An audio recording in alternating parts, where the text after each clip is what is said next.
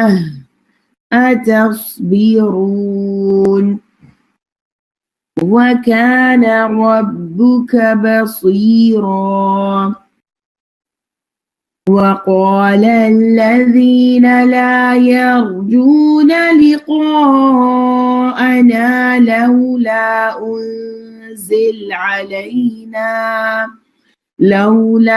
أنزل علينا الملائكة أو نرى ربنا لقد استكبروا في أنفسهم وعتوا عتوا كبيرا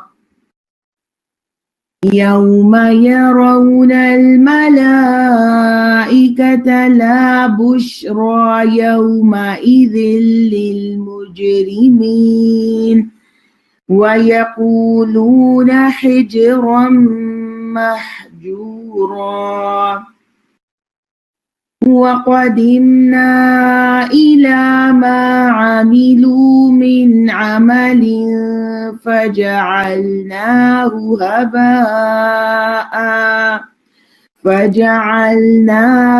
هباء منثورا أصحاب الجنة يومئذ خير مستقرا وأحسن مقيلا ويوم تشقق السماء بالغمام ونزل الملائكة تنزيلا الملك يومئذ الحق للرحمن وَكَانَ يَوْمًا عَلَى الْكَافِرِينَ عَسِيرًا وَيَوْمَ يَعَضُّ الظَّالِمُ عَلَى يَدَيْهِ ويقول يا ليتني اتخذت مع الرسول سبيلا يا ويلتى ليتني لم أتخذ فلانا خليلا لقد أضلني عن الذكر بعد إذ جاءني وكان الشيطان للإنسان خذولا. صدق اللہ العظیم.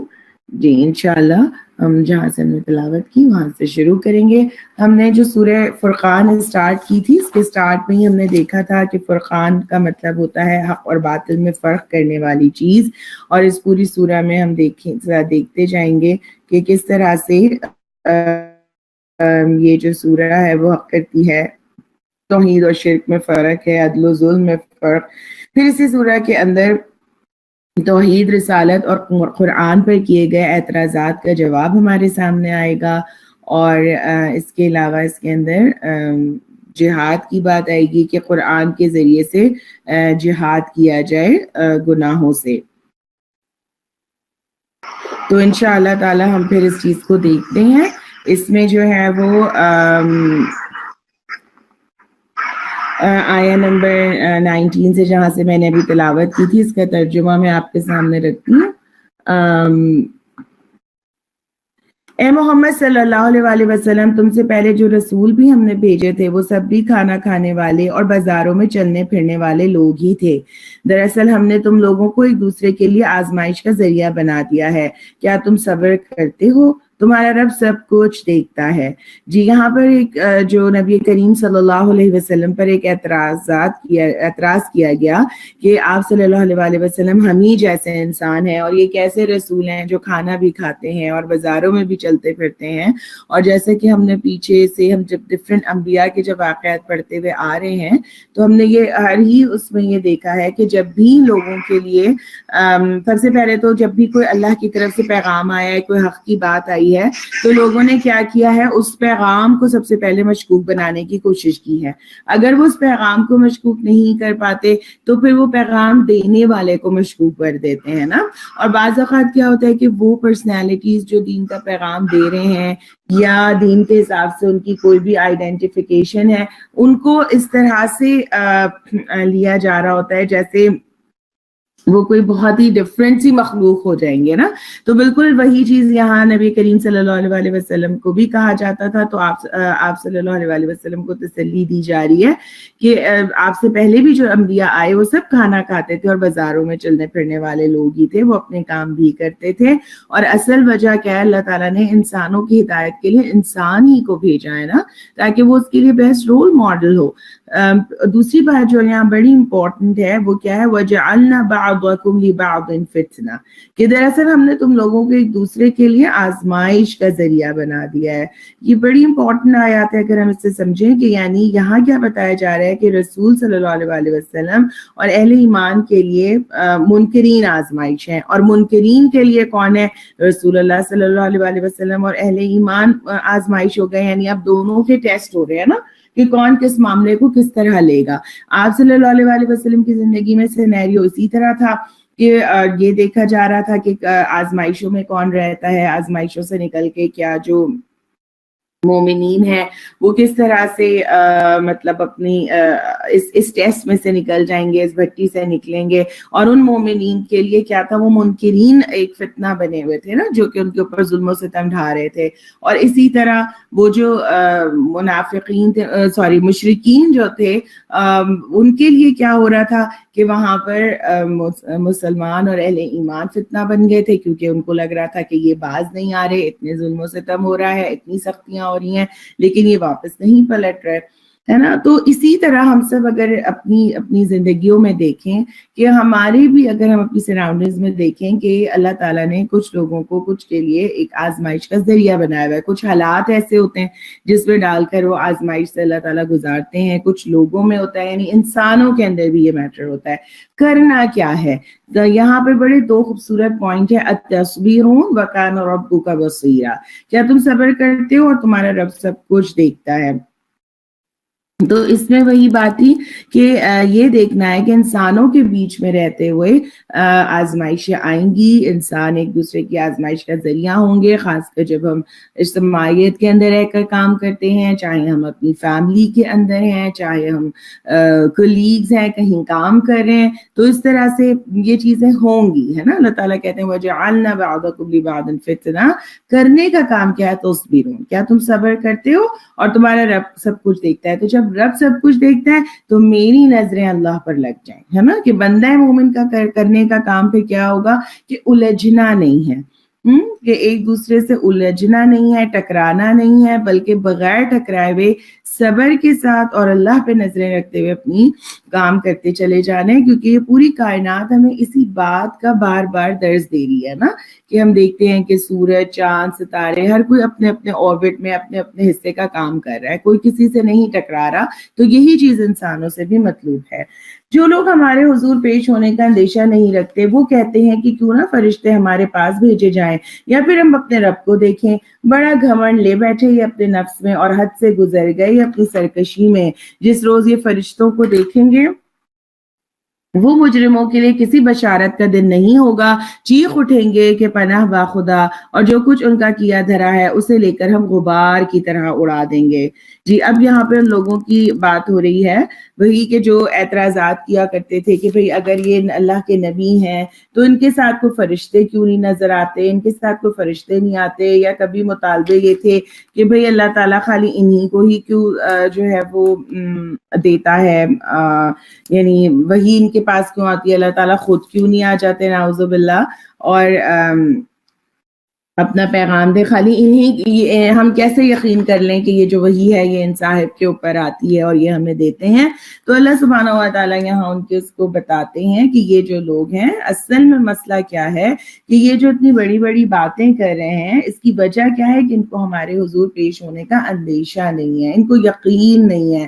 لا یرجون لقاءنا, کہ وہ یہ امید ہی نہیں رکھتے, تو اس لیے یہ اب گھمنڈ میں اپنے نفس میں کے گھمنڈ میں حد سے بڑھے جا رہے ہیں اور اس طرح کی یہ فرمائشیں رکھتے ہیں کہ فرشتے کیوں نہیں نظر آتے. اور پھر یہاں جو بات کی گئی کہ جس روز یہ فرشتوں کو دیکھیں گے وہ مجرموں کے لیے کسی بشارت کا دن نہیں ہوگا, تو اس میں یوں سمجھ لیجئے کہ انسان فرشتوں کو کب دیکھیں گے, ہے نا. دنیا میں ہم دیکھتے ہیں کہ کسی عذاب کے وقت انسان دیکھے گا یا پھر جو اس کی موت کا وقت ہوگا, ہے نا. اور پھر قیامت کے جب ہو جائے گی تو پھر تو وہ ہر وقت ہی فرشتے دیکھ رہے ہوں گے. تو اسی لیے یہاں کہا گیا کہ وہ کوئی مجرموں کے لیے تو کسی بشارت کا دن نہیں ہوگا اگر وہ فرشتوں کو دیکھ لیں گے اور چیخ اٹھیں گے کہ پناہ با خدا. اور پھر یہاں وہی والی بات آ گئی کہ وَقَدِمْنَا إِلَىٰ مَا عَمِلُوا مِنْ عَمَلٍ فَجَعَلْنَاهُ هَبَاءً مَنْثُورًا, اور جو کچھ بھی ان کا کیا دھرا ہے اسے لے کر ہم غبار کی طرح اڑا دیں گے. یعنی کفار کی جو نیکیاں ہیں, بڑے بڑے کام ہیں, آج جس کے اوپر وہ فخر کرے, اس وقت اگر ہم دیکھیں تو وہ خانہ کعبہ کے متولی ہونے کی حیثیت سے لوگوں کو پانی پلانے کے لیے اور حج کے آنے والے جو تھے ان کو ان کے لیے جو مختلف کام کیا کرتے تھے اسی کو وہ یہ سمجھتے تھے کہ یہ جو ہے وہ ان کی بہت بڑی بڑی نیکیاں ہیں, اس پر فخر کرتے تھے. لیکن اللہ سبحانہ تعالیٰ یہاں کیا کہتے ہیں کہ جو کچھ ان کا کیا دھرا ہے وہ تو کل غبار کی طرح اڑا دیا جائے گا. یہ جو بڑی بڑی تم نیکیاں کرتے ہو کل اللہ کی نظر میں اس کی کوئی ویلیو نہیں ہوگی. تو یہاں پہ میں اور آپ سمجھنے کی کوشش کریں گے کہ پھر وہ کیا چیز ہے جو کسی بھی اعمال کے پہلے تو بلکہ ہم یہاں پہ یہ ڈسکس کر لیتے ہیں کہ ان کے اعمال کا بدلہ کیوں نہیں دیا جائے گا. کئی دفعہ یہ سوال ہمارے اپنے ذہنوں میں بھی آ رہا ہوتا ہے, کئی دفعہ بچے بھی ہم سے پوچھ رہے ہوتے ہیں. تو اس چیز کو ہم نے سمجھنا ہے کہ یہ جو اعمال تھے یہ آخرت کے لیے کیے ہی نہیں انہوں نے نا. اس میں آخرت کے لیے ریوارڈ ہی نہیں چاہا. اگر آپ دیکھیں کہ آج بھی دنیا میں جو لوگ نیک اعمال کرتے ہیں، اچھے کام کرتے ہیں، تو اگر وہ ایتھیسٹ ہیں تو وہ یہ کہہ دیں گے کہ جی ہم اس لیے کر رہے ہیں کہ وہ نیچر ہمیں پے بیک کر دے گی نا، کہ ہم جو کریں گے تو ہمارے ساتھ اچھا ہو جائے گا اگر ہم اچھا کریں گے. کوئی کسی کو خوش کرنے کے لیے کر رہا ہے، کوئی کسی کے لیے کر رہا ہے، لیکن اصل کیا ہے کہ آخرت کے لیے یہ نہیں ہے. اور پھر ان کی نیت میں ملاوٹ ہو گئی ہے، اخلاص نہیں ہے، دیکھا دیکھی ہو رہی ہے. تو اس لیے اللہ کے ہاں یہ ساری چیزیں ان ایکسیپٹیبل ہیں، اور یہاں پہ بڑے بڑے کیے گئے دنیا کے کام کل اللہ کے ہاں پہنچ کے مٹی کی طرح، غبار کی طرح اٹھ جائیں گے.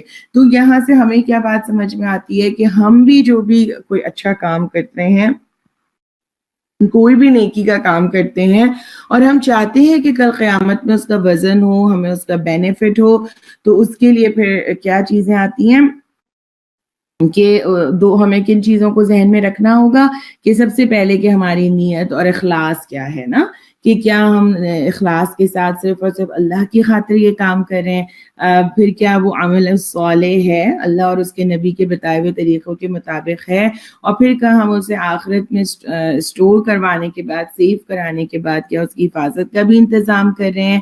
ٹھیک ہے، تو انشاءاللہ تعالیٰ پھر وہ چیزیں ہمیں فائدہ دیں گی. اب آئیں گے دوسرے متقین کے بارے میں، انشاءاللہ پڑھتے ہیں کہ ان کا انجام کیا ہوگا. بس وہی لوگ جو جنت کے مستحق ہیں، اس دن وہ اچھی جگہ ٹھہریں گے اور دوپہر گزارنے کو عمدہ مقام پائیں گے. یہ اصحاب الجنہ کی بات ہو رہی ہے. آسمان کو چیرتا ہوا ایک بادل اس روز نمودار ہوگا، اور فرشتوں کے پرے کے پرے اتار دیے جائیں گے، اور اس روز حقیقی بادشاہی صرف رحمان کی ہوگی، اور وہ منکرین کے لیے بڑا سخت دن ہوگا.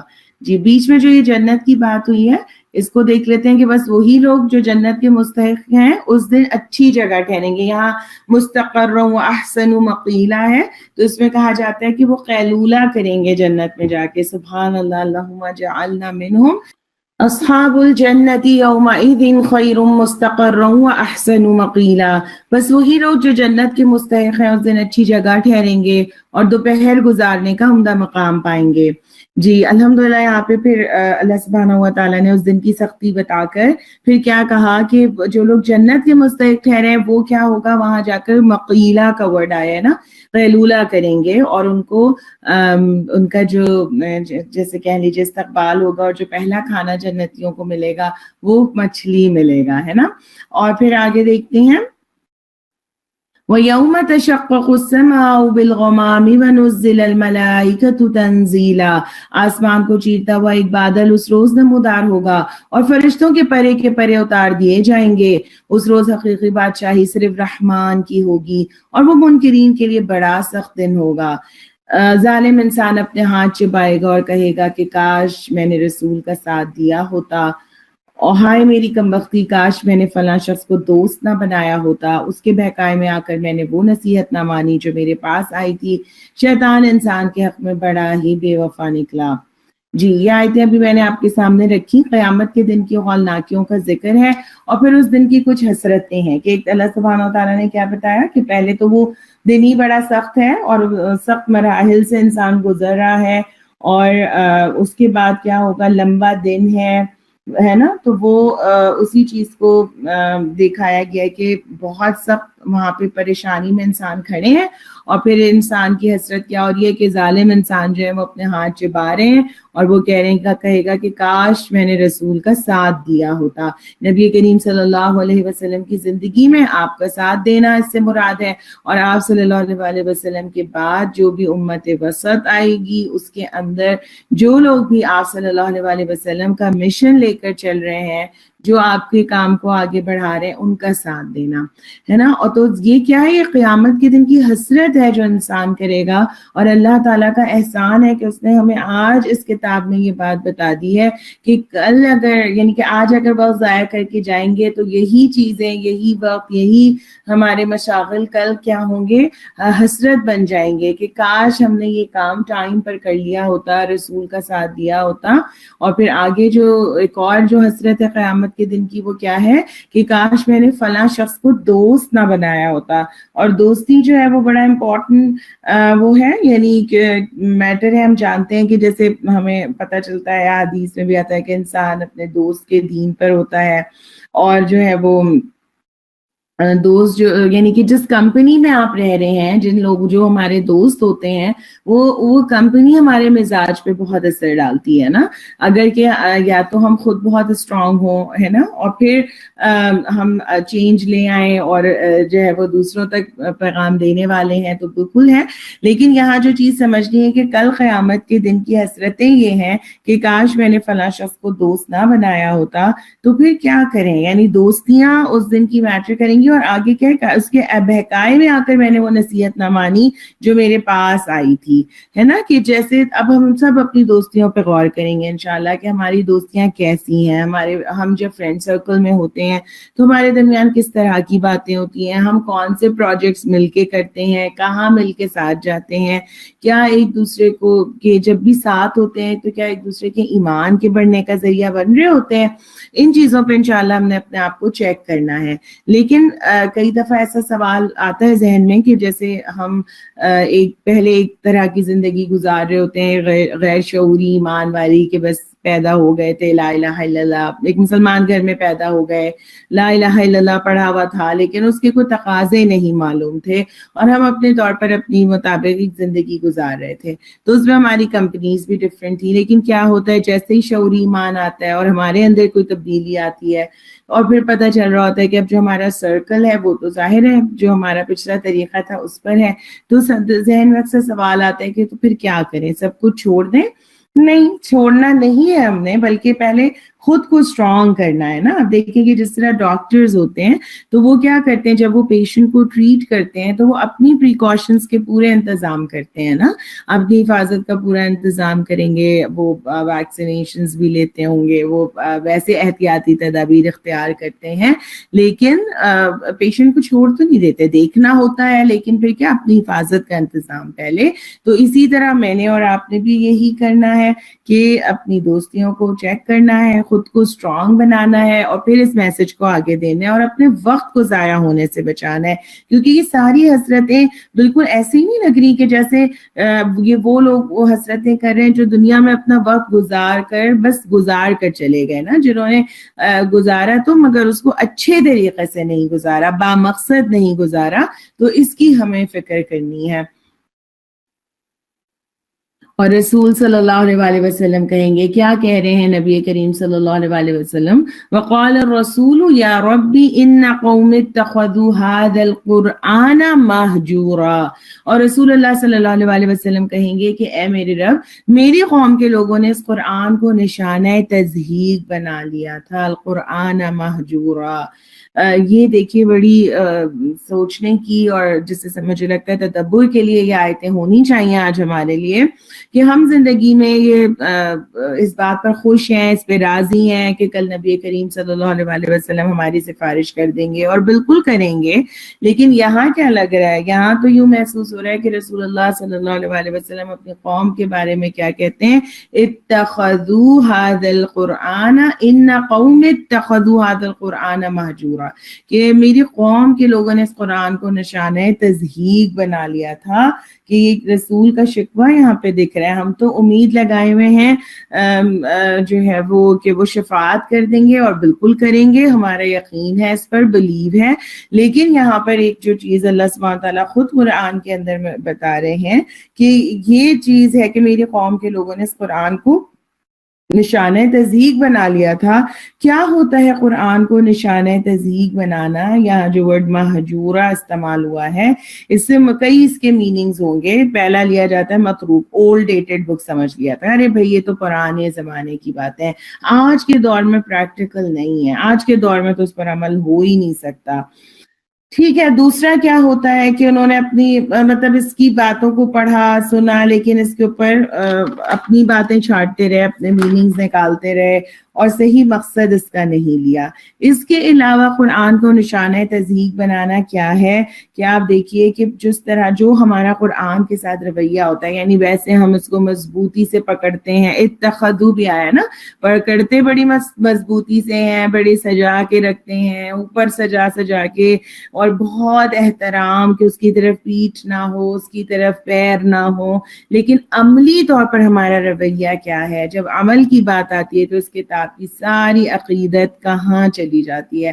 پھر آپ دیکھیے کہ قرآن کو مذاق بنانا، نشان یعنی کہ وہی جو بات ہے کہ نشانہ تضحیک بنانا، یہ نہیں ہے کہ جب ہم اپنی شادیوں میں ہم دیکھیں کہ پوری جو شادی ہوتی ہے وہ قرآن کے احکامات کے سخت خلاف ہوتی ہے نا، یعنی اس میں کوئی وہ نہیں ہوتا، لیکن جب ایک کسی خاص رسم کے لیے جو ہے وہ قرآن کو لے آیا جاتا ہے اور اس کے بغیر جو شادی مکمل نہیں ہوگی، یہ سب بھی نشانہ تضحیک بنانا ہے نا۔ پھر آپ دیکھیں کہ قرآن کو اس طرح سے سمجھ کے نہ پڑھنا ہے نا، اور من مانے طریقوں سے پڑھنا۔ کئی ایسی چیزیں ہماری پریکٹس میں شامل ہو گئی ہیں، کہاں سے آئیں نہیں پتا، کہ اس کو یہاں سے کچھ آیتیں پڑھیں گے، پھر اس کے بعد پھر ریپیٹ کریں گے اور جا کے شروع سے پڑھیں گے، اور پھر اس کو اس طرح پڑھ لو، اس کو ایسے کر لو۔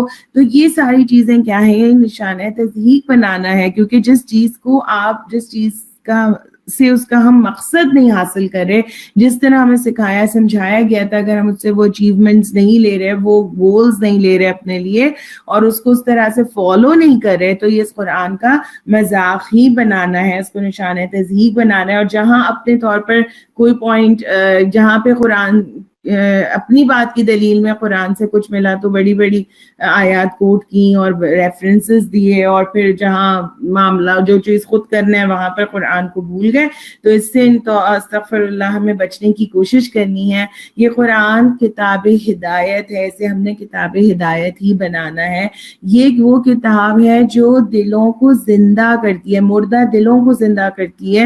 اگر ہم سب آج کل دورہ قرآن اٹینڈ کر رہے ہیں، خود الحمدللہ رمضانوں میں قرآن پڑھتے ہیں، تراویح میں پڑھتے ہیں، تو ہمیں اندازہ ہوتا ہے نا کہ یہ تو وہ کتاب ہے جو زندہ لوگوں کی کتاب ہے، جو مردہ دلوں کو زندہ کرتی ہے۔ لیکن کیا یہ قرآن کا مذاق نہیں ہے کہ اس زندہ کتاب کو، زندہ لوگوں کی کتاب کو ہم نے صرف مرنے کی کتاب بنا لیا ہے، مرنے والوں پہ پڑھا جاتا ہے نا، یا بس بیماریوں کے لیے اس میں سے وہ ڈھونڈ رہے ہوتے ہیں، لیکن یہ تو پورا قرآن شفا ہے۔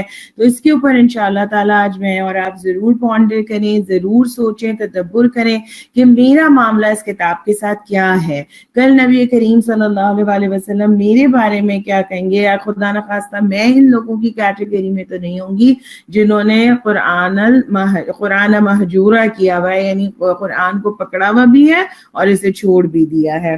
اے محمد صلی اللہ علیہ وسلم، ہم نے اسی طرح مجرموں کو ہر نبی کا دشمن بنایا ہے، اور تمہارے لیے تمہارا رب ہی رہنمائی اور مدد کو کافی ہے۔ منکرین کہتے ہیں کہ اس شخص پر سارا قرآن ایک ہی وقت میں کیوں نہ اتار دیا گیا؟ ہاں، ایسا اس لیے کیا گیا کہ اس کو ہم اچھی طرح ذہن نشین کرتے رہیں، اور اسی غرض کے لیے ہم نے اس کو ایک خاص ترتیب کے ساتھ الگ الگ اجزاء کی شکل دی ہے۔ اور اس میں مصلحت بھی ہے یہ کہ جب کبھی وہ تمہارے سامنے کوئی نرالی بات یا عجیب سوال لے کر آئے تو اس کا ٹھیک جواب بر وقت ہم نے تمہیں دے دیا اور بہترین طریقے سے بات کھول دی۔ جو لوگ اوندھے منہ جہنم کی طرف دھکیلے جانے والے ہیں، ان کا موقف بہت برا ہے اور ان کی راحت درجہ غلط۔ ہم نے موسیٰ کو کتاب دی اور اس کے ساتھ اس کے بھائی ہارون کو مددگار کے طور پر لگایا، اور ان سے کہا کہ جاؤ اس قوم کی طرف جس نے ہماری آیات کو جھٹلایا ہے۔ آخرکار ان لوگوں کو ہم نے تباہ کر کے رکھ دیا۔ یہی حال قوم نوح کا ہوا جب انہوں نے رسولوں کی تکذیب کی، ہم نے ان کو غرق کر دیا اور دنیا بھر کے لوگوں کے لیے ایک نشان عبرت بنا دیا، اور ان ظالموں کے لیے ایک دردناک عذاب ہم نے مہیا کر رکھا ہے۔ اسی طرح عاد اور ثمود اور اصحاب الرس اور بیچ کی صدیوں کے بہت سے لوگ تباہ کیے گئے۔ ان میں سے ہر ایک کو ہم نے پہلی تباہ ہونے والی قوم کی مثالیں دے دے کر سمجھایا، اور آخرکار ہر ایک کو غارت کر دیا۔ اور اس بستی پر تو ان کا گزر ہو چکا ہے جس پر بدترین بارش برسائی گئی تھی، کیا انہوں نے اس کا حال دیکھا نہ ہوگا؟ مگر یہ موت کے بعد دوسری زندگی کی توقع ہی نہیں رکھتے۔ یہاں پہ قوم لوط کی بات ہے، اور وہی اللہ سبحانہ وتعالیٰ کہتے ہیں کہ اتنی نشانیوں سے یہ گزرے ہیں، لیکن اس کے باوجود ان کا معاملہ کیا ہے کہ یہ دوسری زندگی کی توقع نہیں رکھتے ہیں۔ یہ لوگ جب تمہیں دیکھتے ہیں تو تمہارا مذاق بنا لیتے ہیں، کہتے ہیں کیا یہ شخص ہے جسے خدا نے رسول بنا کر بھیجا ہے؟ اس نے تو ہمیں گمراہ کر کے اپنے معبودوں سے برگشتہ ہی کر دیا ہوتا اگر ہم ان کی عقیدت پر جم نہ گئے ہوتے۔ اچھا وہ وقت دور نہیں ہے جب عذاب دیکھ کر انہیں خود معلوم ہو جائے گا کہ کون گمراہی میں دور نکل گیا تھا۔ ارأیت من اتخذ الہہ ہواہ افانت تکون علیہ وکیلا، کیا کبھی تم نے اس شخص کے حال پر غور کیا ہے جس نے اپنی خواہش نفس کو خدا بنا لیا ہو؟ کیا تم ایسے شخص کو راہ راست پر لانے کا ذمہ لے سکتے ہو؟ جی یہ بھی بہت ہی آیتیں بہت اسٹرانگ ہیں اور عمل سے ریلیٹڈ ہیں، اور اس کے اوپر ہمیں دیکھنا ہے کہ کیا ہمارا معاملہ اس حوالے سے کیا ہے۔ یہاں کیا بتایا گیا ہے کہ کیا کبھی تم نے اس شخص کے حال پر غور کیا ہے کہ جس نے خود اپنی خواہش نفس کو خدا بنا لیا ہے نا؟ تو آپ دیکھیے کہ کل اگر ہم دیکھتے ہیں کہ قرآن مجید خود کچھ لوگوں کے حوالے سے بتاتا ہے کہ خدائی کا دعویٰ جن لوگوں نے کیا، نمرود ہے، فرعون وغیرہ، انہوں نے اپنے کیا اصل میں انہوں نے کیا کیا تھا، اپنے نفس کو رب العالی بنایا ہوا تھا نا، وہ کہتے تھے نا انا ربکم العالی، تو انہوں نے اپنی انا کو، اپنے نفس کو کیا کیا تھا، ربکم العالی، سب سے بڑا خدا بنایا تھا۔ تو کسی کو معبود بنانا کیا ہوتا ہے؟ زندگی میں سب سے اونچا مقام دے دینا۔ معبود بنانا کیا ہے کہ کسی کو بھی زندگی میں سب سے اونچا مقام دے دینا، پرائیورٹی لسٹ پر رکھنا، ٹھیک ہے، سب سے اوپر رکھنا۔ تو نبی کریم صلی اللہ علیہ وسلم نے فرمایا کہ اس آسمان کی چھت کے نیچے جتنے بھی معبود پوجے جاتے ہیں ان میں سب سے بدترین خواہش نفس ہے۔ اور یہی چیز آپ دیکھیے کہ وہ جو انا کا کلچر جسے ہم کہہ لیں کہ ہر بندہ یہ سمجھے، ہر شخص یہ کہے کہ بس میں اور میں کی بات کرے، ایک من موجی کردار، اور پھر دین کا بھی وہی ورژن اسے پسند آئے نا۔ آپ دیکھیے کہ ہم ہر نماز میں ہمیں یہ چیز سکھائی گئی ہے کہ ہم اللہ سبحانہ و تعالیٰ سے کہتے ہیں ہر نماز میں کہ ایاک نعبد و ایاک نستعین، اے اللہ میں تیری ہی عبادت کرتی ہوں۔ اور عبادت کی میننگ سے ہم نے کتنی بار اس چیز کو ڈسکس کیا کہ اس میں غلامی آتا ہے، اللہ کو اپنے آپ کو اللہ کے ہاتھ میں دے دینا، اللہ کی مرضی کے مطابق کر لینا۔ لیکن جب عمل کی باری آتی ہے، جب نمازوں کے بعد کے جو معاملات ہوتے ہیں اس میں کیا ہوتا ہے، اس میں کہیں میری مرضی چل رہی ہوتی ہے یا جو ہے وہ یعنی کہ میں واقعی اللہ کی مرضی کے مطابق کام کرتی ہوں۔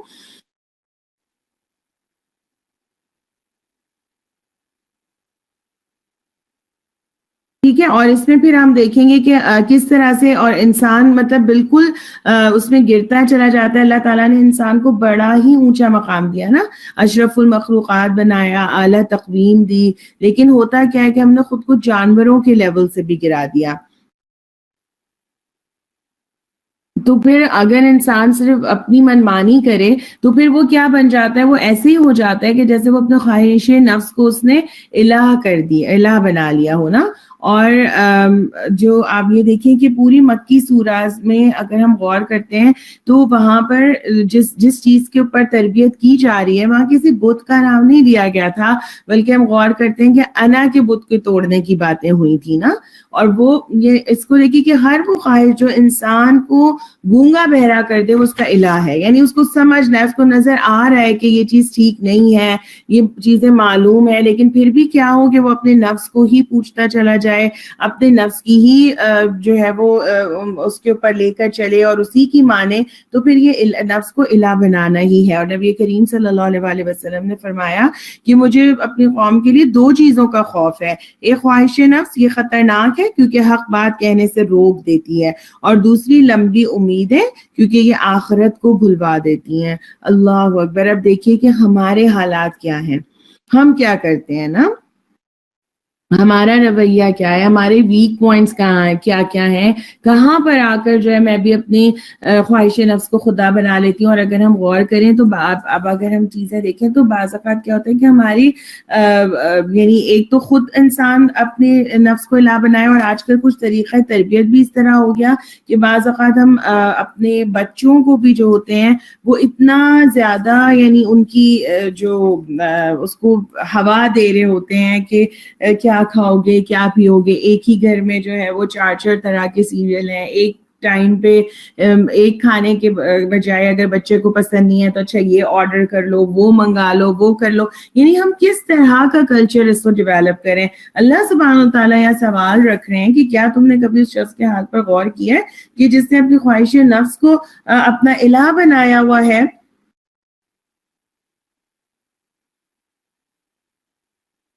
تو پھر آگے کیا ہے کہ کیا تم ایسے شخص کو راہ راست پر لانے کا ذمہ لے سکتے ہو.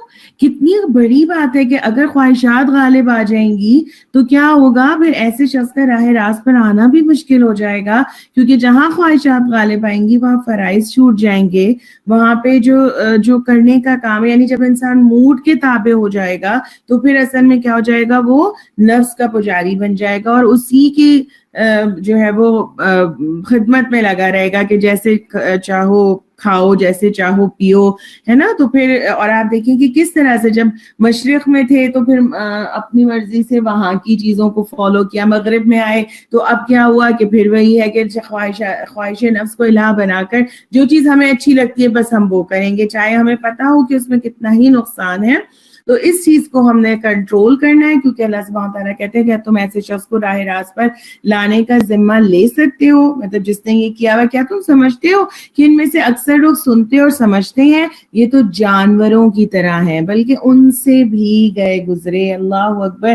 ذرا دیکھیے کہ کس سے اللہ تعالیٰ نے یہاں تشبیہ دے دی انسانوں کو کہ وہ شخص جو اپنے خواہشات کو الہ بنا لیتا ہے, اس کی ٹاپ پرائیورٹی پہ وہ چیزیں آ جاتی ہیں کہ جو مجھے اچھا لگے گا وہ میں کروں گا, جب چاہے جب جیسے چاہو جیو والا جو فارمولا ہے کہ بس جو میرا دل چاہے وہ میں کروں. تو پھر اللہ تعالیٰ کہتے ہیں کہ پھر یہ لوگ تو جانوروں کی طرح ہے, کیونکہ جانوروں کو اللہ تعالیٰ نے اس طرح سے بنایا نا. اگر ہم غور کریں تو جانور بھی دنیا میں آتے ہیں, اپنا ایک لائف سپین گزارتے ہیں, ان کے پاس بھی آنکھیں ہیں, دل ہیں, کان ہیں, دماغ ہے اپنی اپنی طرح کا, لیکن کیا ہے کہ وہ دنیا میں آئے پر وہ بے مقصد زندگی گزارتے ہیں. جب دل چاہتا ہے کھاتے ہیں, جب دل چاہتا ہے سو جاتے ہیں, رائٹ. ان کی زندگی میں اور کوئی مطلب ایک مقصد نہیں دکھ رہا نا. تو اسی چیز کو اللہ سبحانہ تعالیٰ کہتے ہیں کیا تم سمجھتے ہو کہ ان میں سے اکثر لوگ سنتے اور سمجھتے ہیں یہ تو جانوروں کی طرح ہیں, بلکہ ان سے بھی گئے گزرے ہیں. اللہم لا تجعلنا منہم. اللہ سبحانہ و تعالیٰ ہمیں محفوظ رکھے کہ ہم اپنے خواہش نفس کو اپنا الہ بنائیں. آمین. تم نے دیکھا نہیں کہ تمہارا رب کس طرح سایہ پھیلا دیتا ہے, اگر وہ چاہتا تو اسے دائمی سایہ بنا دیتا.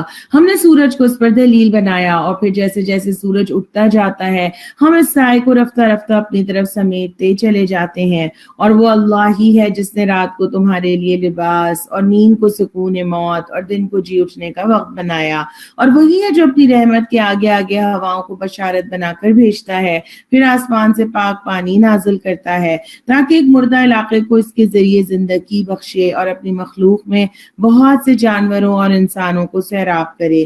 اس کرشمے کو ہم بار بار ان کے سامنے لاتے ہیں تاکہ وہ کچھ سبق لیں, مگر اکثر لوگ کفر اور ناشکری کے سوا کوئی دوسرا رویہ اختیار کرنے سے انکار کر دیتے ہیں.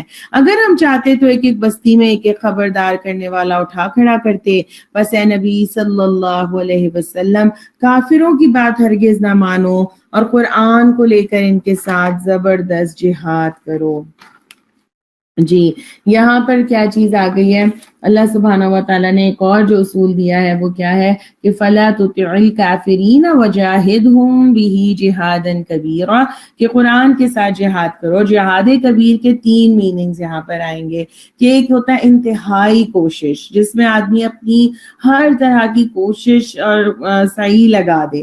دوسرا ہوتا ہے بڑے پیمانے پر جدوجہد, یعنی انسان اپنے تمام مینز کو یوز کرتے ہوئے اس لیول کا کام کر لے. اور تیسرا ہے کہ جامع جدوجہد جس میں آدمی کوشش کا کوئی ایک پہلو یا مقابلے کا کوئی ایک محاذ بھی نہ چھوڑے. ٹھیک ہے, تو اس کے ساتھ کیا ہوگا کہ جب یہ بات کی جاتی ہے کہ جہاد قرآن کے ساتھ جہاد کیا جائے تو وہ کس طرح ہے. قرآن پاک کی وہ جہاد ہے یہ جو قرآن پاک کی تعلیم کے ساتھ شروع ہوتا ہے. پہلا یہ جہاد، پہلے لیول کا جو جہاد کبیرہ ہوگا وہ کس کے ساتھ ہوگا؟ اپنے نفس کے ساتھ ہوگا. جب یہ قرآن زندگی میں کھلتا ہے، کتاب سمجھ میں آنے لگتی ہے، تو پہلا کام کیا ہے کہ اس اپنے نفس کے ساتھ جہاد ہوگا. نمبر 2 کیا ہے؟ پھر اپنے ماحول میں، پھر گھر میں دیکھیں گے کہ، اور اس میں پھر وہی کہ جہاد میں کیا اتموسٹ کوشش ہے نا، محنت کہ اس کے پیغام کو آگے لے کے جایا جائے، اس کو امپلیمنٹ کیا جائے، اس کے میسیجز کو آگے پھیلایا جائے نا. پھر کس طرح ہوگا؟ اپنے آس پاس میں دیکھنا ہوگا، پھر خود سیکھنا ہوگا، پھر آگے سکھانا ہوگا، سکھانے والوں کی کام کرنے والوں کی مدد کرنی ہوگی، ہے نا. یہ ساری چیزیں اسی کیٹیگری میں آتی ہیں. اور اس بات کو ہم نے ذہن میں رکھنا ہے کہ ابھی کیونکہ یہ مکی سورہ ہے، ابھی جہاد فرض نہیں ہوا ہے، یہاں پر جہاد بن نفس کی ہی طرف زیادہ اشارہ ہے نا. کہ اور کیا بات کہی جا رہی ہے کہ کافروں کو فالو نہیں کرنا، ان کے رنگ ڈھنگ نہیں اپنانے، بلکہ کیا ہے کہ اس قرآن کے ساتھ جہاد کرنا ہے. اللہ نے تم پر جو وحی الہی کی بارش کی ہے اسے لے کر کام کرنا ہے. وقت پہ کام کرو، انسانیت کو تک اس پیغام کو پہنچایا جائے. اور جو آج جو غلط فہمیاں ہیں جو اس قرآن کے حوالے سے ہیں، جو مسلمانوں کے حوالے سے ہیں، اس میں اپنا حصہ ڈالا جائے. اور آپ دیکھیں کہ نبی کریم صلی اللہ علیہ وسلم نے بھی جو انقلاب برپا کیا، جو جہالت کے اتنے گھٹا ٹوپ اندھیرے تھے، اس میں روشنی کا چشمہ کس طرح سے پھوٹا تھا؟ اس قرآن کے ذریعے سے پھوٹا تھا نا. تو اسی طرح اور آپ پھر دیکھیں کہ جو لوگ یہ کام کریں گے، جہاد کیوں کریں، یا یہاں پہ جو جہادن کبیرہ کی بات ہو رہی ہے قرآن کے ساتھ، تو پھر کیا ہے کہ اس کو یہ یاد رکھنا ہے کہ یہ اللہ رب العزت کی اسائن کی ہوئی جاب ہے، یہ جس کے جو ہے وہ فائدے بھی ہیں، جس کے اور سب سے بڑی بات ہے کہ کتنے آنر کی بات ہوگی نا. تو اس چیز کو ہم نے اپنے ذہنوں میں رکھنا ہے کہ قرآن کو لے کر ان کے ساتھ جہاد کبیر کرو. اور وہی ہے جس نے 2 سمندروں کو ملا رکھا ہے، ایک لذیذ اور شیریں اور دوسرا تلخ و شور، اور دونوں کے درمیان ایک پردہ حائل ہے، ایک رکاوٹ ہے جو انہیں گڈمڈ ہونے سے روکے ہوئے ہے. اور وہی ہے جس نے پانی سے ایک بشر پیدا کیا، پھر اس سے نسب اور سسرال کے دو الگ سلسلے چلائے. تیرا رب بڑا ہی قدرت والا ہے. اب دیکھیے کہ اللہ تعالیٰ نے کتنا اپنا پیارا تعارف دیا ہے، مختلف چیزیں بتا کر کے کس طرح اس نے کیا. پھر یہاں 2 سمندروں کی بات رکھ دی ہے، اور جیسے میں نے ابھی آپ سے کہا تھا کہ پوری کائنات ہمیں کچھ نہ کچھ سکھا رہی ہے نا. یہاں جو 2 سمندروں کی بات ہو رہی ہے کہ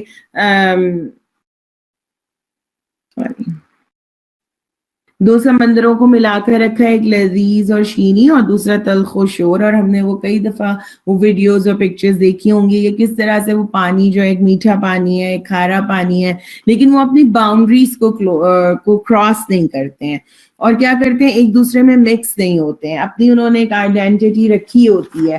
تو یہی چیز اللہ سبحانہ تعالیٰ یہاں پر جو چیز ہمیں سمجھاتے ہیں، بتاتے ہیں کہ اللہ تعالیٰ نے بھی جو ہے وہ نسب اور سسرال کے 2 الگ سلسلے چلائے.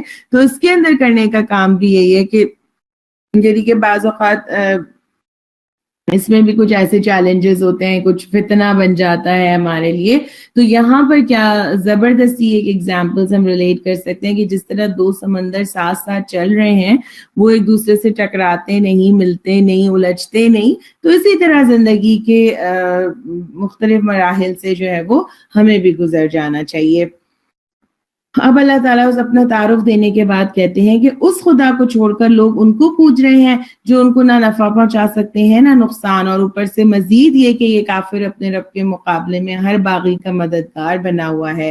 اے نبی صلی اللہ علیہ وسلم، آپ صلی اللہ علیہ وسلم کو تو ہم نے بس ایک بشارت دینے والا اور خبردار کرنے والا بنا کر بھیجا ہے. ان سے کہہ دو کہ میں اس کام پر تم سے کوئی اجرت نہیں مانگتا، بس میری اجرت بس یہی ہے کہ جس کا جی چاہے وہ اپنے رب کا راستہ اختیار کر لے. اے نبی صلی اللہ علیہ وسلم، اس خدا پر بھروسہ رکھو جو زندہ ہے اور کبھی مرنے والا نہیں، اس کی حمد کے ساتھ اس کی تسبیح کرو، اپنے بندوں کے گناہوں سے بس اسی کا باخبر ہونا کافی ہے. وہ جس نے 6 دنوں میں زمین و آسمان کو اور ان ساری چیزوں کو بنا کر رکھ دیا جو آسمان و زمین کے درمیان ہیں، پھر آپ ہی عرش پر جلوہ فرما ہوا رحمان، اس کی شان بس کسی جاننے والے سے پوچھو۔ اللہ اکبر۔ ان لوگوں سے جب کہا جاتا ہے کہ رحمان کو سجدہ کرو تو کہتے ہیں رحمان کیا ہوتا ہے؟ کیا بس جسے تو کہہ دے اس کو ہم سجدہ کرتے پھریں؟ یہ دعوت ان کی نفرت میں الٹا اور اضافہ کر دیتی ہے۔ جی آیت سجدہ ہے، انشاءاللہ یہاں پر ہم سجدہ بھی کریں گے۔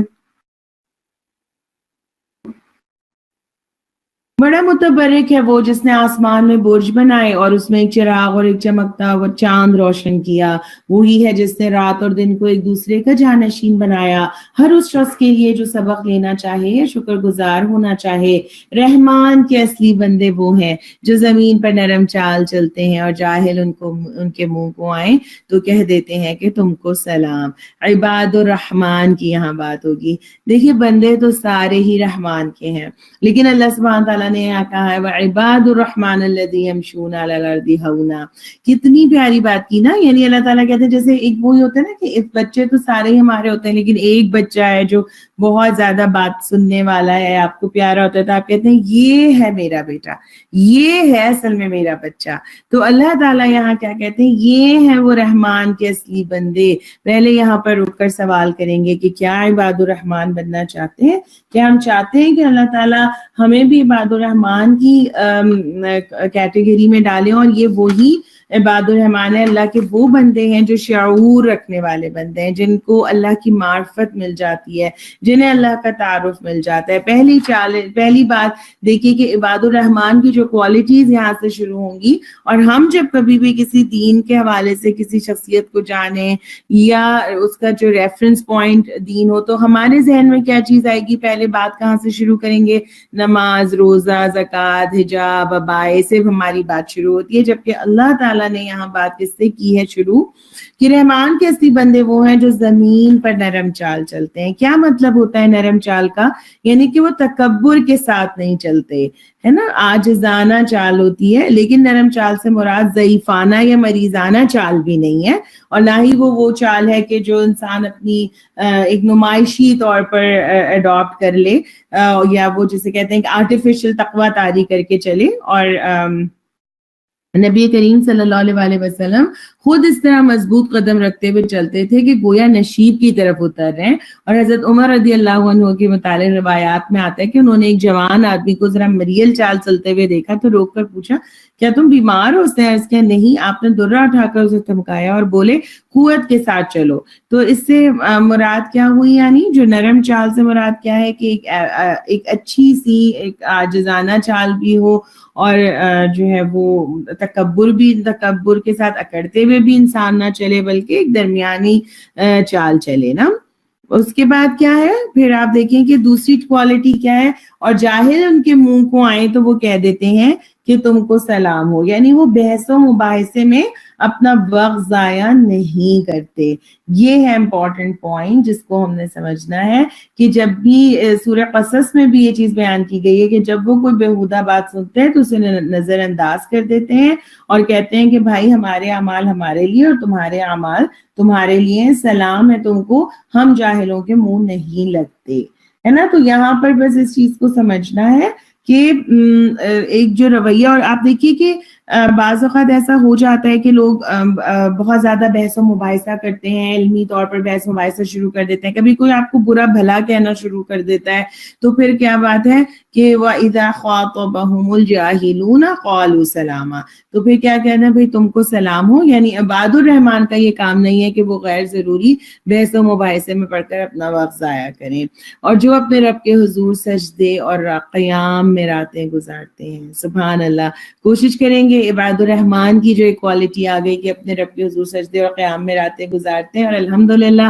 آج کل تو ہمارے پاس بڑے بہترین دن ہیں کہ آپ تراویحوں پہ بھی جا رہے ہوں گے اور اس کے بعد بھی کچھ رات کا حصہ اگر ہم انشاءاللہ قیام میں گزار لیں تو عباد الرحمان کی اس کوالٹی کے اوپر پورے آ سکیں گے. آگے کیا، اور جو دعائیں کرتے ہیں. اب دیکھیے عباد الرحمان کی ایک اور بڑی خوبصورت کوالٹی کیا ہے جو اللہ کے بندے ہیں کہ وہ عبادت کرنے کے بعد اس پر فخر نہیں کرتے. راتوں کا قیام بھی کر رہے ہیں، سجدے بھی کر رہے ہیں، لیکن اس کے بعد بے فکر نہیں ہوگا کہ چلو بھائی اب تو ہم بہت نیک ہو گئے، اب تو تہجد بھی پڑھنی شروع کر دی ہے. نہیں، بلکہ ان کی دعائیں کیا ہوتی ہیں، والذین یقولون ربنا اصرف عنا عذاب جہنم ان عذابها کان غراما، کہ اے ہمارے رب جہنم کے عذاب سے ہم کو بچا لے، اس کا عذاب تو جان کا لاگو ہے، وہ تو بڑا ہی برا مستقر اور مقام ہے.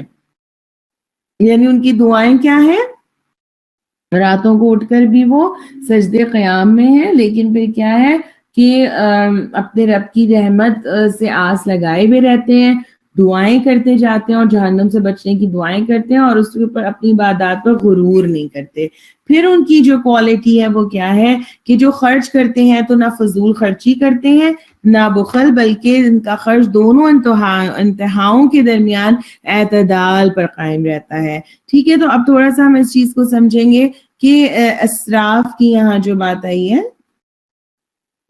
کہ اسراف کیا ہے، تو اس کی جو اسلامی نقطہ نظر ہے اسراف کے حوالے سے وہ یہ ہے، نمبر 1 کہ ناجائز کاموں میں دولت لگانا، خواہ وہ ایک ہی پیسہ کیوں نہ ہو. کیونکہ اسراف سے ہم کیا سمجھتے ہیں کہ مال اور دولت کو ضائع کرنا، نا بہت زیادہ مال کہیں پہ لگا دینا. لیکن اگر آپ نے کسی ایسی جگہ پہ جو کہ اللہ کی ناراضگی والے کام ہے یا ناجائز کام ہے، اس میں آپ نے $1 بھی دیا، 1 روپیہ 2 روپیہ بھی لگایا ہے، تو بھی وہ کیا ہے، وہ ناجائز کاموں کے اندر آ جائے گا، وہ اسراف میں آ جائے گا. کہ اگر کسی غلط کام کے اندر جو ہے وہ $1 بھی اگر لگ گیا تو وہ اسراف ہے. دوسرا کیا ہے کہ جائز کاموں میں خرچ کرتے ہوئے حد سے تجاوز کر جانا. ٹھیک ہے، یہ ظاہر اسراف ہو گیا. پھر کیا ہے کہ نیکی کے کاموں میں خرچ کرنا مگر اللہ کے لیے نہیں بلکہ ریا اور نمائش کے لیے خرچ کرنا. ٹھیک ہے، تو اب اس ڈیفینیشنز کو اگر ہم سامنے رکھیں تو پھر اپنے خرچ کو چیک کرنا بہت آسان ہو جاتا ہے. نمبر 1 اپنے آپ کو چیک کرنا ہے کہ میرا مال کہیں کسی ناجائز کاموں میں تو نہیں لگتا، غلط چیزوں میں تو نہیں لگ جاتا ہے. دوسرا کہ اگر جائز کاموں میں بھی میں خرچ کرتی ہوں تو کیا حد سے تجاوز تو نہیں کر جاتی. اور تیسرا پوائنٹ یہ ہوگا کہ نیکی، اگر میں نیک کاموں میں بھی لگا رہی ہوں تو اس سے لینا کیا چاہتی ہوں، کہیں اس سے مراد ریا یا نمائش تو نہیں ہے، ورنہ میں اس سے میرا جو خرچ ہے وہ اسراف کے زمرے میں چلا جائے گا. اور دوسرا پوائنٹ جو ہے وہ جو یہاں بخل ہے، تو بخل کسے کہیں گے کہ ایک تو یہ کہ آدمی اپنے اور اپنے بال بچوں کی ضروریات پر بھی اپنی حیثیت اور قدرت کے مطابق خرچ نہ کرے، اور دوسرا یہ ہوتا ہے کہ نیکی اور بھلائی کے کاموں میں اس کے ہاتھ سے پیسے نہ نکلے. تو پھر کیا ہے، نبی کریم صلی اللہ علیہ وسلم کی حدیث ہے کہ اپنی معیشت میں توسط اختیار کرنا آدمی کے فقیہ یعنی دانا ہونے کی علامتوں میں سے ہے. سبحان اللہ.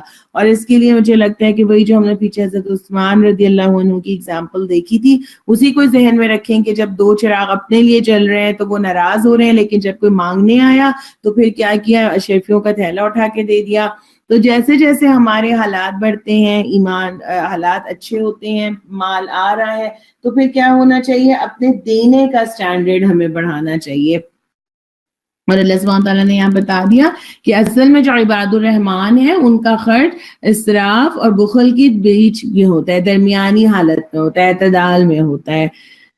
اور جو اللہ کے سوا کسی اور معبود کو نہیں پکارتے، اللہ کی حرام کی بھی کسی جان کو ناحق قتل نہیں کرتے اور نہ زنا کے مرتکب ہوتے ہیں، یہ کام جو کوئی کرے وہ اپنے گناہ کا بدلہ پائے گا. قیامت کے روز اس کو مقرر عذاب دیا جائے گا اور اس میں وہ ہمیشہ ذلت کے ساتھ پڑا رہے گا، الا یہ کہ کوئی ان گناہوں کے بعد توبہ کر چکا ہو اور ایمان لا کر عمل صالح کرنے لگا ہو. ایسے لوگوں کی برائیوں کو اللہ بھلائیوں سے بدل دے گا. سبحان اللہ و بحمدہ، سبحان اللہ العظیم. آپ دیکھیے کہ کیا اللہ سبحانہ و تعالیٰ پر کی محبت آتی ہے، پیار آتا ہے کہ آپ دیکھیں کہ اللہ تعالیٰ کیا کہتے ہیں یہاں پر، کتنی زبردست بشارت دی گئی ہے کہ اللہ تعالیٰ کیا کریں گے کہ ان کی برائیوں کو بھلائیوں سے بدل دیں گے.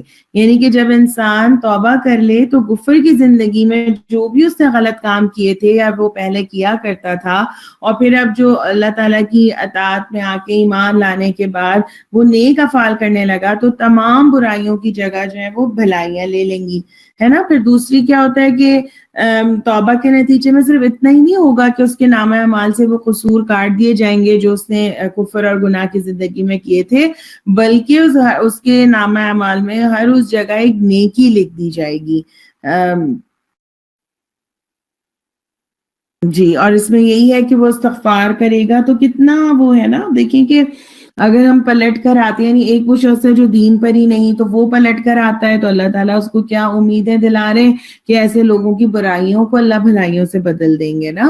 اور اسی طرح اگر ہم غیر شعوری سے شعوری ایمان کی طرف آ رہے ہیں، اب سمجھ میں آ گیا، اللہ کی معرفت مل گئی، ہم نے اپنے اس کے مطابق توبہ کر لی، استغفار کیا اپنی پچھلی زندگی پر، تو انشاءاللہ اللہ سے امید ہے کہ اللہ تعالیٰ ہمیں آگے جو ہے وہ ہماری برائیوں کو بھلائیوں سے بدلیں گے، یا کم از کم پھر کیا ہوگا، ہمیں نیکیوں کی توفیق ملتی جائے گی.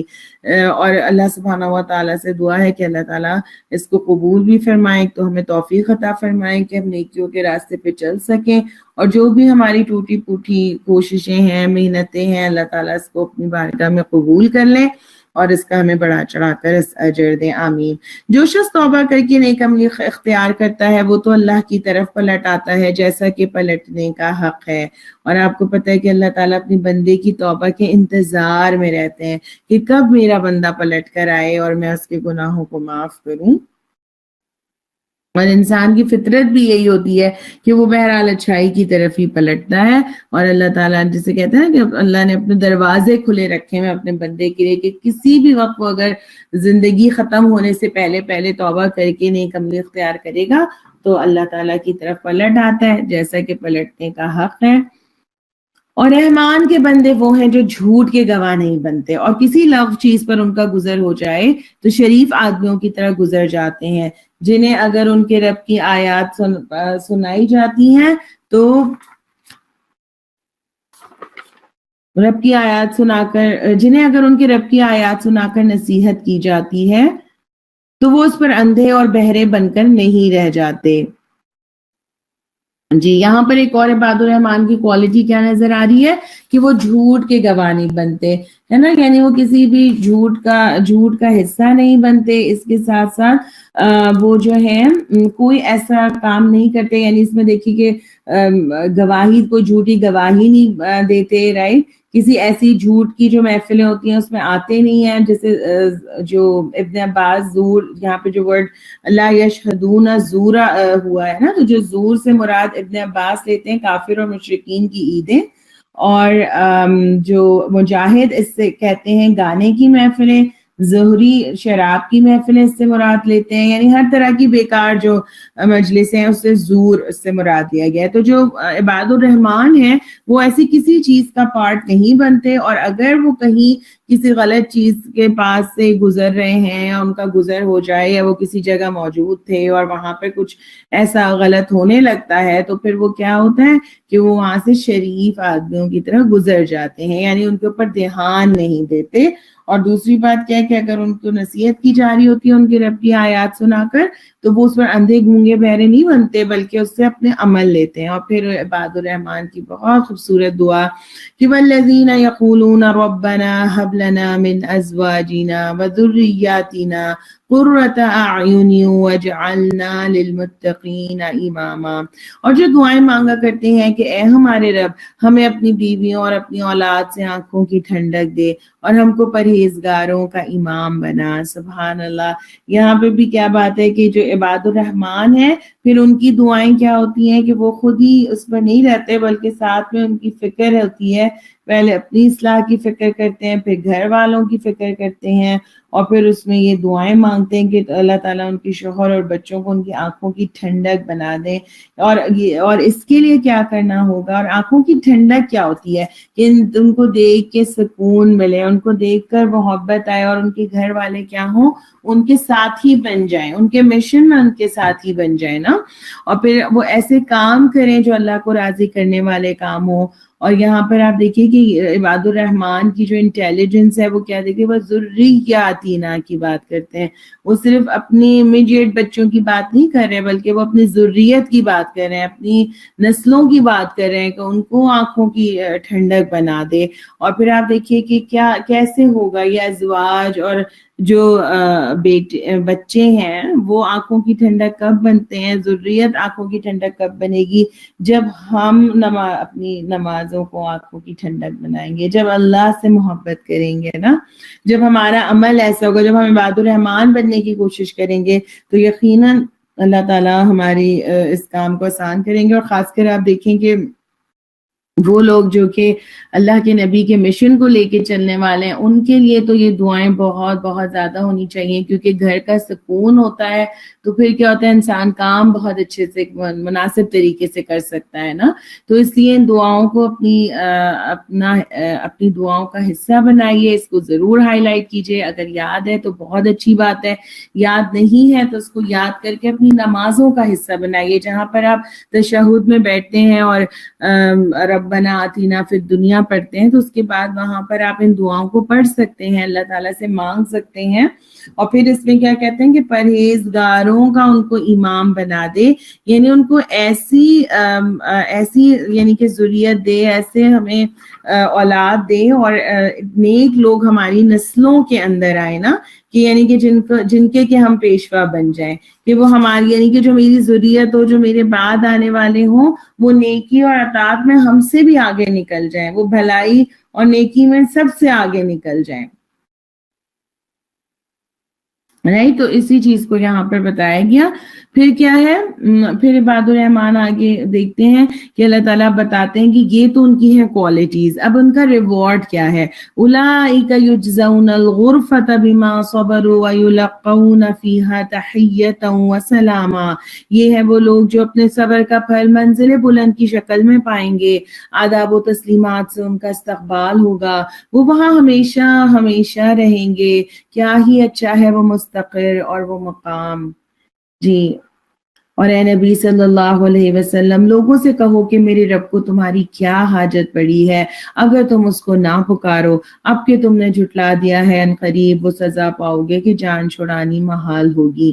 یہاں پر رک کر تھوڑی سی بات کرتے ہیں کہ آپ دیکھتے ہیں کہ اللہ سبحانہ تعالیٰ نے عباد الرحمان کی جو کوالٹیز بتائی ہیں، تو اگر دیکھا جائے تو کام آسان تو نہیں تھا نا، اپنی چال کو درست کرنا. جب مخالفین آئے ہوئے ہیں، وہ برا بھلا کہہ رہے ہیں، ہمیں بھی جواب دینا آتا ہے، ہم بھی عید کا جواب پتھر سے دے سکتے ہیں، لیکن ہم نے اپنی زبان کو کنٹرول کر لیا. پھر خرچ کرتے وقت سوچ سوچ کے خرچ کر رہے ہیں، کروں کہ نہ کروں. اچھا، پھر اللہ کے راستے میں مال نکال رہے ہیں نا، کہ اپنی بچا کر اور کوشش کریں کہ اسے زیادہ زیادہ اللہ کے راستے میں نکال دینا. پھر اللہ کے حکموں پہ جم جانا، پھر دعائیں کرنا، راتوں میں قیام کرنا، جاگنا. یہ ساری چیزیں کیا ہوتی ہیں، نفس پہ بڑی بھاری ہوتی ہیں، مشکل ہوتی ہیں، لیکن اللہ تعالیٰ، کیونکہ اللہ رب العزت کو معلوم ہے نا کہ یہ کام ہے مشکل، تو کیا کہا اللہ تعالیٰ نے کہ یہ ہیں وہ لوگ جو اپنے صبر کا پھل منزل بلند کی شکل میں پائیں گے. یعنی ان تمام کاموں کے لیے کیا چیز چاہیے ہوتی ہے، صبر چاہیے ہوتا ہے. اور پھر اللہ تعالیٰ کہتے ہیں کہ کل وہاں کیا ہوگا، آداب و تسلیمات سے ان کا استقبال ہوگا. سبحان اللہ و بحمدہ، سبحان اللہ العظیم، اللہم اجعلنا منہم. دنیا میں ہو سکتا ہے کہ ایسے لوگ بہت زیادہ کوئی بہت ویسے کامیاب نہ دکھ رہے ہوں، کوئی وکٹری سٹینڈ پہ کھڑے ہوئے نہ دکھ رہے ہوں. ہو سکتا ہے کہ دنیا میں یہ لگ رہا ہو کہ یہ کیا اپنا وقت ضائع کر رہے ہیں، یہ کیوں ان میں لگے ہوئے ہیں. لیکن کل اللہ تعالیٰ کہتے ہیں کہ کل تو ان کو منزل بلند ہوں گی، غرفہ ملے گا انہیں، جنت کے غرفہ ہوں گے. اور پھر کیا ہے، ان کا بہترین پروٹوکول کے ساتھ ان کا استقبال ہوگا. اور پورے قرآن ہمیں اس بات کو بتا رہا ہے نا کہ فرشتے ان کا استقبال کر رہے ہوں گے. اللہم جعلنا منہم، اللہ تعالیٰ میں انہی لوگوں میں کر دے. اور جو آخری جو آیتیں ہیں کہ اللہ تعالیٰ کو کیا پڑی ہے کہ اگر تم اس کو نہ پکارو، اب تو تم نے جھٹلا دیا، ان قریب تم سخت سزا پاؤ گے. تو ہم یہ دیکھیں کہ اللہ کو ہماری ضرورت نہیں ہے، بلکہ کیا ہے، ہمیں اللہ کی ضرورت ہے. ہمیں اللہ سے پہ نظریں لگانی ہے، اللہ کو پکارنا ہے. اور آپ دیکھیے کہ ہمارا رب وہ رب ہے جو کہ پکارنے پہ خوش ہوتا ہے، جو کہ مانگنے پر خوش ہوتا ہے نا، بلکہ اور زیادہ دینے کو تیار ہے. تو انشاءاللہ تعالی اللہ تعالی ہمیں توفیق عطا فرمائے کہ ہم اس رب کی ناشکری نہ کریں، بلکہ اس کو ایسے کام کر کے دنیا سے جائیں کہ ہم اس رب کو راضی کریں، اور کل یہی استقبال ہمارا منتظر ہو، جنت کے غرفاء ہمارے منتظر ہوں، اور ہم وہاں پر جا کر انشاءاللہ تعالی اپنی لائف کو انجوائے کریں، اور خالدین فیہا کی وہاں پہ باتیں، اور اللہ تعالی ہمیں عباد الرحمن کی کوالٹیز کو اڈاپٹ کرنے والا بنائے، آمین الہی آمین۔ انشاءاللہ تعالی یہاں سے نیو سورہ شروع ہوگی ہماری، سورہ شعراء، اور یہ جو ہے اس کے اندر بھی اگر ہم دیکھیں گے کہ جو اس کا بیک گراؤنڈ ہے یا پس منظر ہے وہ یہی ہے کہ نبی کریم صلی اللہ علیہ وسلم کو مشرکین مکہ جو ہیں وہ طرح طرح سے تنگ کر رہے ہیں، کبھی کوئی آپ صلی اللہ علیہ وسلم پر اعتراضات کرتے ہیں، ان سے کہتے ہیں تم پر کوئی نشانی کیوں نہیں اتری ہے، کبھی مذاق اڑایا جاتا ہے، اور آپ صلی اللہ علیہ وسلم اپنی پوری کوشش کریں، یعنی آپ کے دل میں ان کے لیے ہمدردی ہے اور ان کو صحیح راستے پر لانے کے لیے کوششیں کر رہے ہیں، اور پھر کیا ہوتا ہے کہ یعنی کہ یہاں تک ہے کہ اس غم میں آپ کی جان بھولی جاتی ہے، تو انہی سارے چیزوں کو اس سورہ میں ایڈریس کیا جائے گا، اور نشانیوں کا ذکر اس کے اندر آئے گا۔ تو انشاءاللہ ہم سٹارٹ کرتے ہیں، پھر دیکھتے ہیں۔ اعوذ باللہ من الشیطان الرجیم، بسم اللہ الرحمن الرحیم، طاسیم میم، تلک آیات الکتاب المبین، لعلک باخع نفسک الا یکونوا مؤمنین، ان نشأ ننزل علیہم من السماء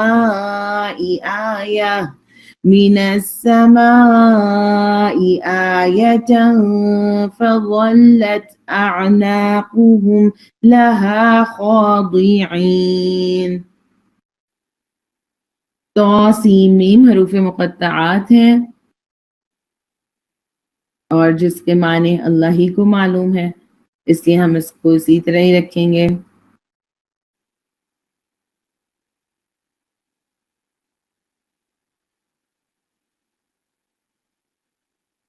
جی ایک سیکنڈ دیجیے گا۔ یہ کتاب مبین کی آیات ہیں، اور اے نبی صلی اللہ علیہ وسلم شاید تم اس میں اپنی جان کھو دو گے کہ یہ لوگ ایمان نہیں لاتے، ہم چاہیں تو آسمان سے ایسی نشانی نازل کر سکتے ہیں کہ ان کی گردنیں اس کے آگے جھک جائیں۔ ان لوگوں کے پاس رحمان کی طرف سے جو نئی نصیحت بھی آتی ہے یہ اس سے منہ موڑ لیتے ہیں، اب کہ یہ جھٹلا چکے ہیں، ان قریب ان کو اس چیز کی حقیقت مختلف طریقوں سے معلوم ہو جائے گی جس کا یہ مذاق اڑاتے رہے ہیں۔ کیا انہوں نے کبھی زمین پر نگاہ نہیں ڈالی کہ ہم نے کتنی کثیر مقدار میں ہر طرح کی عمدہ نباتات اس میں پیدا کی ہیں، یقیناً اس میں ایک نشانی ہے مگر ان میں اکثر ماننے والے نہیں ہیں۔ آپ اس سورہ کے اندر نوٹ کرتے جائیں گے کہ نشانی کی بات بار بار آئے گی، آیا کا ورڈ یوز ہوگا۔ نشانی کیا ہوتی ہے؟ نشانی آیت ہے نا، یعنی کسی چیز کو دیکھ کر آپ کو وہ یاد، جیسے اللہ کی آیات ہے، اللہ کی نشانی کیا ہے، جسے دیکھ کر اللہ یاد آ جائے، ہے نا۔ اور اللہ تعالیٰ نے اپنی نشانیاں پوری کائنات میں پھیلائی ہیں، جسے آیات کونی کہتے ہیں، اور ایک یہ قرآن کی آیات ہیں، اور یہ تمام چیزیں جو ہیں وہ انسان کو ہدایت کا راستہ دکھاتی ہیں۔ اور اللہ سبحانہ و تعالیٰ یہاں پر جو بات کی سورہ کے اندر، اللہ تعالیٰ سبحانہ و تعالیٰ نے کہ محمد صلی اللہ علیہ وسلم شاید آپ اس غم میں اپنی جان کھو دیں گے کہ یہ لوگ ایمان نہیں لاتے۔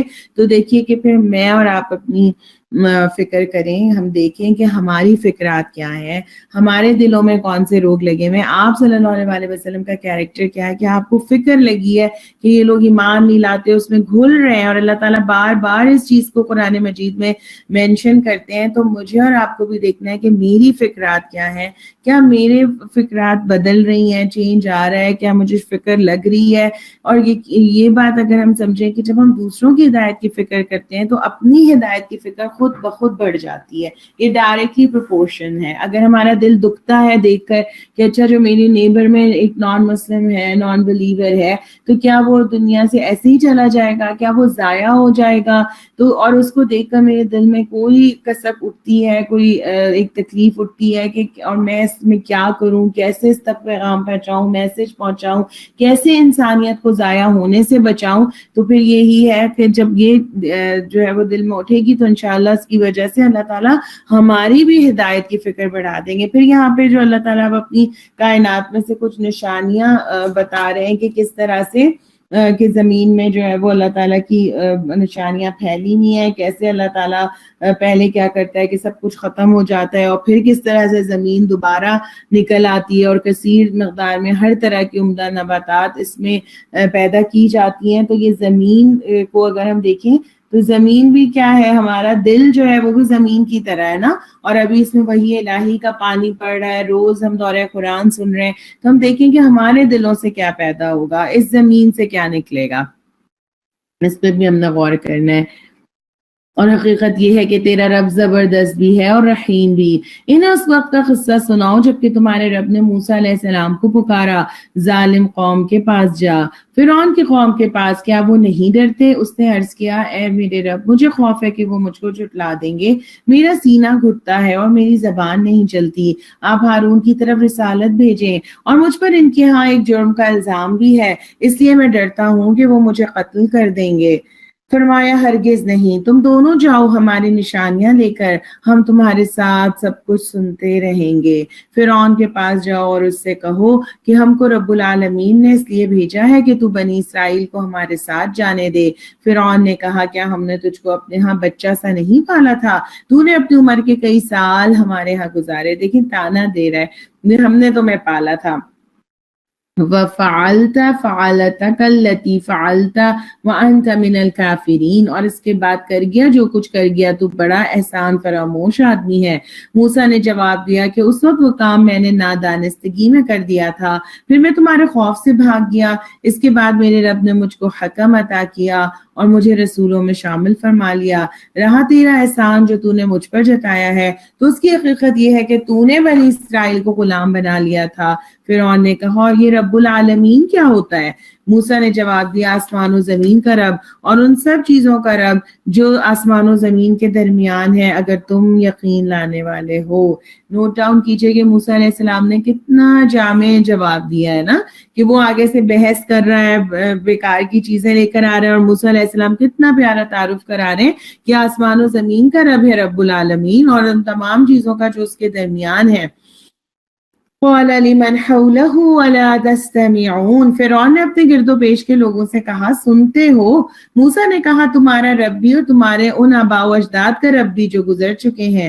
فرعون نے کہا، تمہارے یہ رسول صاحب جو تمہاری طرف بھیجے گئے ہیں بالکل ہی پاگل معلوم ہوتے ہیں. اللہ اکبر، کس طرح کا رویہ ہے نا، یعنی کہ رسول کا مذاق اڑا رہے ہیں. موسیٰ نے کہا کہ مشرق و مغرب اور جو کچھ ان کے درمیان ہے سب کا رب، اگر آپ کچھ عقل رکھتے ہوں. فرعون نے کہا، اگر تو نے میرے سوا کسی اور کو معبود مانا تو تجھے بھی ان لوگوں میں شامل کر دوں گا جو قید خانوں میں پڑے سڑ رہے ہیں. موسیٰ نے کہا، اگر میں لے آؤں تیرے سامنے ایک سری چیز بھی؟ فرعون نے کہا، اچھا تو لے آ اگر تو سچا ہے. اس کی یہ زبان سے بات نکلتے ہی موسیٰ نے اپنا عصا پھینکا اور یکایک وہ ایک سری اژدہا تھا. پھر اس نے اپنا ہاتھ بغل سے کھینچا اور وہ سب دیکھنے والوں کے سامنے چمک رہا تھا. فرعون اپنے گرد و پیش کے سرداروں سے بولا کہ یہ شخص یقیناً ایک ماہر جادوگر ہے، چاہتا ہے کہ اپنے جادو کے زور سے تم کو تمہارے ملک سے نکال دے. اب بتاؤ تم کیا حکم دیتے ہو؟ انہوں نے کہا، اس کو اور اس کے بھائی کو روک لیجئے اور شہروں میں ہرکارے بھیج دیجئے کہ ہر سیانے جادوگر کو آپ کے پاس لے آئیں. چنانچہ ایک روز مقرر وقت پر جادوگر اکٹھے کر لیے گئے اور لوگوں سے کہا گیا کہ تم اجتماع میں چلو گے، شاید کہ ہم جادوگروں کے دین اور لوگوں سے کہا گیا کہ تم اجتماع میں چلو گے، شاید کہ ہم جادوگروں کے دین ہی پر رہ جائیں اگر وہ غالب رہے. جب جادوگر میدان میں آئے تو انہوں نے فرعون سے کہا کہ ہمیں انعام تو ملے گا اگر ہم غالب رہے. اب الحمدللہ یہ واقعات ہم پیچھے کئی دفعہ پڑھ چکے ہیں، تو اس لیے اس کو ہم پڑھ کے انشاءاللہ گو تھرو کر رہے ہیں. اس نے کہا، ہاں، اور تم تو اس وقت مقربین میں شامل ہو جاؤ گے. موسیٰ نے کہا، پھینکو جو تمہیں پھینکنا ہے. انہوں نے فوراً اپنی رسیاں اور لاٹھیاں پھینک دی اور بولے، فرعون کے اقبال سے ہم ہی غالب رہیں گے. پھر موسیٰ نے اپنا عصا پھینکا تو یکایک وہ ان کے جھوٹے کرشموں کو ہڑپ کرتا چلا جا رہا تھا. اس پر سارے جادوگر بے اختیار سجدے میں گر پڑے. اور بول اٹھے آمنا برب العالمین کہ مان گئے ہم رب العالمین کو، موسیٰ اور ہارون کے رب کو۔ فرعون نے کہا تم موسیٰ کی بات مان گئے قبل اس کے کہ میں تمہیں اجازت دیتا؟ ضرور یہ تمہارا بڑا ہے جس نے تمہیں جادو سکھایا ہے۔ اچھا ابھی تمہیں معلوم ہوا جاتا ہے کہ میں تمہارے ہاتھ پاؤں مخالف سمتوں سے کٹواؤں گا اور تم سب کو سولی چڑھا دوں گا۔ انہوں نے جواب دیا کچھ پرواہ نہیں، ہم اپنے رب کے حضور پہنچ جائیں گے اور ہمیں توقع ہے کہ ہمارا رب ہمارے گناہ معاف کر دے گا، کیونکہ سب سے پہلے ہم ایمان لائے ہیں۔ ہم نے موسیٰ کو وحی بھیجی کہ راتوں رات میرے بندوں کو لے کر نکل جاؤ، تمہارا پیچھا کیا جائے گا۔ ایک بات یہاں جادوگروں کے حوالے اس واقعے پہ دوبارہ رکھوں گی کہ اگر آپ دیکھیں کہ جو موسیٰ علیہ السلام کا جو واقعہ بار بار قرآن مجید میں آ رہا ہے اور جادوگروں کی بات ہو رہی ہے، اس میں اگر ہم دیکھیں کہ یہاں سے اگر ہم اپنے لیے ایک چیز دیکھیں کہ بعض اوقات انسان بہت لمبی لمبی پلاننگ کرتے ہیں، ہم سوچتے ہیں اچھا اس سال نہیں اگلے سال ہم یہ بھی کریں گے اور اچھا یہ ہو جائے گا نا تو پھر میں بہت اچھی ہو جاؤں گی، اچھا اس کے بعد جو ہے نا بس وہ میں نمازیں ساری پڑھا کروں گی، اچھا یہ کام ہو جائے گا نا تو پھر میں فلاں چیز اڈاپٹ کر لوں گی۔ تو لیکن اس واقعے سے مجھے اور آپ کو کیا لیسن ملتا ہے کہ جو کام کرنا ہے نا بس وہ کر لینا شروع کر دینا چاہیے، بات سمجھ میں آ گئی تو پھر دیر نہیں کرنی چاہیے، اور دین پر عمل کرنا بہادر لوگوں کا کام ہے۔ جیسے کہ ہم نے دیکھا کہ جو کس طرح سے جو جادوگروں نے سٹینڈ لیا، اور یہاں جو ان کی بات ہے کہ ہمیں کچھ پرواہ نہیں ہے، ہم اپنے رب کے حضور پہنچ جائیں گے۔ فرعون انہیں ڈرا رہا ہے کہ میں تمہارے ہاتھ پاؤں کاٹ دوں گا، لیکن وہ کہہ رہے ہیں کہ ہمیں تو کوئی پرواہ ہی نہیں ہے کہ تم جو بھی کر لو۔ تو پھر کیا ہے، مومن کی شان ہے، سچا ایمان ہوتا ہے جو انسان کو کیا کرتا ہے، اسٹرانگ بنا دیتا ہے نا۔ اور یہی چیز ہمیں چاہیے اپنے اندر، اور اگر کوئی چیزیں ایسی ہیں جو پچھلی غلطیاں ہوئیں ہم نہیں کر پا رہے تھے، زیادہ لانگ ٹرم پلاننگ کر لیتے تھے، عمل ہمارا اتنا نہیں ہو رہا تھا، تو اللہ سے توبہ کرنی ہے اور پھر پلٹ آنا ہے، انشاءاللہ اللہ تعالیٰ اس کو آسان کر دیں گے۔ ہم نے موسیٰ کو وحی بھیجی کہ راتوں رات میرے بندوں کو لے کر نکل جاؤ، تمہارا پیچھا کیا جائے گا۔ اس پر فرعون نے فوجیں جمع کرنے کے لیے شہروں میں نقیب بھیج دیے اور کہاں بھیجا کہ کچھ مٹھی بھر لوگ ہیں، انہوں نے ہم کو بہت ناراض کیا ہے اور ہم ایک ایسی جماعت ہے جس کا شیوا ہر وقت چوکنا رہنا ہے۔ اس طرح ہم انہیں ان کے باغوں اور چشموں اور خزانوں اور ان کی بہترین قیام گاہوں سے نکال لائے۔ بہترین قیام گاہیں تھی نا جن میں وہ رہتے تھے، اور یہ اللہ تعالیٰ کی کیا تھی کہ جو پلاننگ تھی نا کہ ان کو وہاں سے اس طرح سے نکالنا تھا۔ تو یہ تو ہوا ان کے ساتھ، اور دوسری طرف بنی اسرائیل کو ہم نے ان سب چیزوں کا وارث بنا دیا۔ ساری جن چیزوں زندگی وہ جن چیزوں کو سمیٹتے رہے جس سے بنی اسرائیل کو دور کرتے رہے، اللہ تعالیٰ کہتے ہیں میں نے ان کو ان کا وارث بنا دیا، اور یہ اللہ کا یعنی کہہ لیجیے کہ طریقہ ہے، اللہ کے کرنے کا کام ہے کہ اللہ تعالیٰ اسی طرح کرتے ہیں نا، ہے نا۔ تو بالکل یہی چیز جو ہے وہ یہاں رکھی گئی کہ بعض اوقات ہمیں دکھ رہی ہوتی ہیں کچھ چیزیں غلط اس میں ہو رہی ہیں، لیکن انشاءاللہ تعالیٰ اللہ سے امید اچھی رکھنی ہے کہ اللہ تعالیٰ اس میں سے بھی شر میں سے بھی خیر نکال دیں گے۔ صبح ہوتے ہی یہ لوگ ان کے تعاقب میں چل پڑے۔ جب دونوں گروہوں کا آمنا سامنا ہوا تو موسیٰ کے ساتھی چیخ اٹھے ہم تو پکڑے گئے۔ موسیٰ نے کہا ہرگز نہیں، میرے ساتھ میرا رب ہے اور وہ ضرور میری رہنمائی فرمائے گا۔ سبحان اللہ۔ پھر یہاں سے موسیٰ علیہ السلام کا کیریکٹر اور اللہ پر توکل دکھ رہا ہے۔ ہم نے موسیٰ کو وحی کے ذریعے سے حکم دیا کہ مار اپنا عصا سمندر پر، یکایک سمندر پھٹ گیا اور اس کا ہر ٹکڑا ایک عظیم الشان پہاڑ کی طرح ہو گیا۔ اسی جگہ ہم دوسرے گروہ کو بھی قریب لے آئے، موسیٰ اور ان سب لوگوں کو جو اس کے ساتھ تھے ہم نے بچا لیا اور دوسروں کو غرق کر دیا۔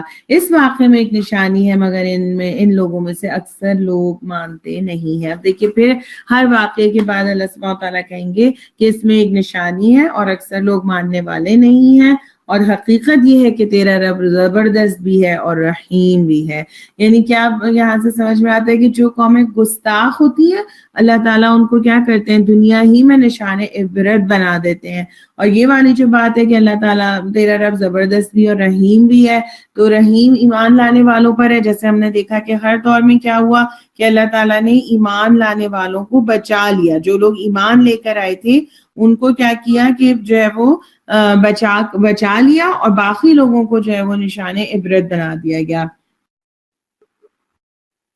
اور انہیں ابراہیم کا قصہ سناؤ جبکہ اس نے اپنے باپ اور اپنی قوم سے پوچھا کہ یہ کیا چیزیں ہیں جن کو تم پوچھتے ہو.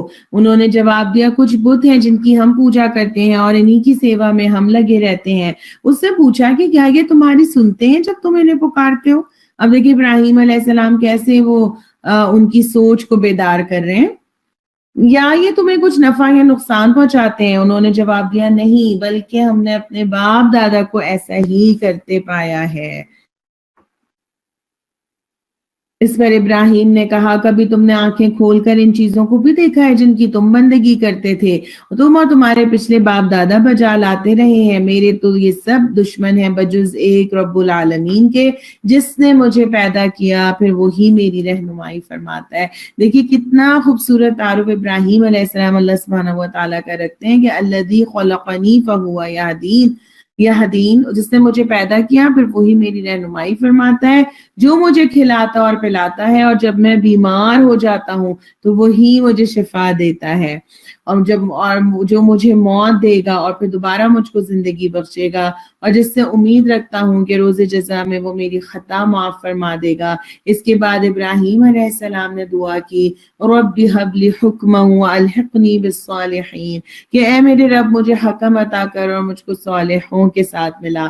دیکھیے ابراہیم علیہ السلام کی جتنی بھی دعائیں وہ بہت انٹیلیجنٹ قسم کی دعائیں ہیں، اور اس کو ہم نے یاد کرنا ہے اور اس کو اپنی دعاؤں کا حصہ بنانا ہے. پہلی بات کیا مانگ رہے ہیں؟ اللہ مجھے حکمت عطا کر، حکم عطا کر، کہ مجھے صحیح وقت پہ صحیح فیصلہ کرنے کی سمجھ آ جائے، مجھے باتیں صحیح سے سمجھ میں آ جائیں. اور ہم دیکھتے ہیں کہ ہم زندگی میں ہر لمحے کوئی نہ کوئی فیصلہ کر ہی رہے ہوتے ہیں نا، تو پھر یہ دعا کرنی کہ اللہ مجھے حکمت عطا کر اور مجھ کو صالحوں کے ساتھ ملا.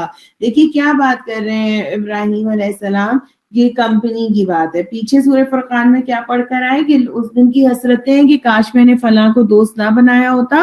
اور ابراہیم علیہ السلام کے ذریعے سے جو دعا ہمیں سکھائی جا رہی ہے وہ کیا ہے کہ دعاؤں میں یہ چیز شامل ہو کہ الحقنی بالصالحین، کہ اللہ مجھ کو صالحوں کے ساتھ ملا. وَاجْعَلْ لِي لِسَانَ صِدْقٍ فِي الْآخِرِينَ، اور بعد کے آنے والوں میں مجھ کو سچی ناموری عطا کر. اگر ہم سب اپنی سراؤنڈنگز میں نظر ڈالیں تو ہمارے ساتھ بھی کچھ ایسے کیریکٹرز ہوتے ہیں. جیسے میں آپ سے کہوں کہ صحیح بخاری، صحیح مسلم ہے نا، امام ابو حنیفہ، یہ نام سن کے ہمارے ذہنوں میں کیا آتا ہے؟ ایک ایسی پرسنالٹی جنہوں نے اپنی پوری زندگی دین کے لیے وقف کر دی، اللہ کی راستوں میں لگائی، اللہ کی محبت میں لگائی ہے نا. تو کیا ہوا کہ آج تک ان کا نام ہے. حضرت ابراہیم علیہ السلام کی پرسنالٹی کو دیکھیے کہ انہوں نے اس وقت وہ دعا کی ہوگی وَاجْعَلْ لِي لِسَانَ صِدْقٍ فِي الْآخِرِينَ، اور بعد کے آنے والوں میں مجھ کو سچی ناموری عطا کر. کتنی دور کی پرسنالٹی ہیں، لیکن آج بھی جب ہم بھی ابراہیم علیہ السلام کا نام لیتے ہیں تو کتنے پیار سے لیتے ہیں. دل چاہتا ہے کہ ان کو جنت میں دیکھیں، ان سے ملیں، کہ اللہ تعالیٰ نے کتنے پیار سے ان کا بار بار ذکر قرآن میں کیا ہے نا. تو یہی چیز ہم اللہ تعالیٰ سے حضرت ابراہیم علیہ السلام نے مانگی وَاجْعَلْ لِي لِسَانَ صِدْقٍ فِي الْآخِرِينَ. تو میں اور آپ بھی اپنی دعاؤں میں اس کو شامل کریں گے. اور یہ دیکھیں اپنے آپ کو، یہاں پر رک کر میں کہوں گی کہ ہم سب اپنا محاسبہ کریں اور چیک کریں کہ آج اگر میں دنیا سے جاتی ہوں، چلی جاؤں دنیا سے، تو میری پہچان کیا ہے؟ مجھے کس ریفرنس سے یاد کیا جائے گا؟ مجھے لوگ کس ریفرنس سے یاد کریں گے کہ یہ کیا کیا کرتی تھی؟ ہم دیکھتے ہیں نا کہ جو لوگ دنیا سے چلے جاتے ہیں ان کے بارے میں آتا ہے کہ بھئی یہ تو بڑے نیک تھے، یہ تو فلاں کرتے تھے، یہ یوں کرتے تھے. تو کیا ہمارا ذکر خیر ہوگا؟ اس چیز کو انشاءاللہ تعالی ہم نے اپنی دعاؤں میں بھی شامل کرنا ہے اور ساتھ ساتھ اپنا محاسبہ بھی کرنا ہے. پھر کیا وَاجْعَلْنِي مِن وَرَثَةِ جَنَّةِ النَّعِيمِ، اور مجھے جنت نعیم کے وارثوں میں شامل فرما، اور میرے باپ کو معاف کر دے کہ بے شک وہ گمراہ لوگوں میں سے ہے. اور مجھے اس دن رسوا نہ کر جبکہ سب لوگ زندہ کر کے اٹھائے جائیں گے، جبکہ نہ مال کوئی فائدہ دے گا نہ اولاد. اللہ اکبر کہ جو ہے وہ کیسا وہ دن ہے نا کہ جس دن کیا ہوگا کہ کوئی چیز بھی فائدہ نہیں دے گی.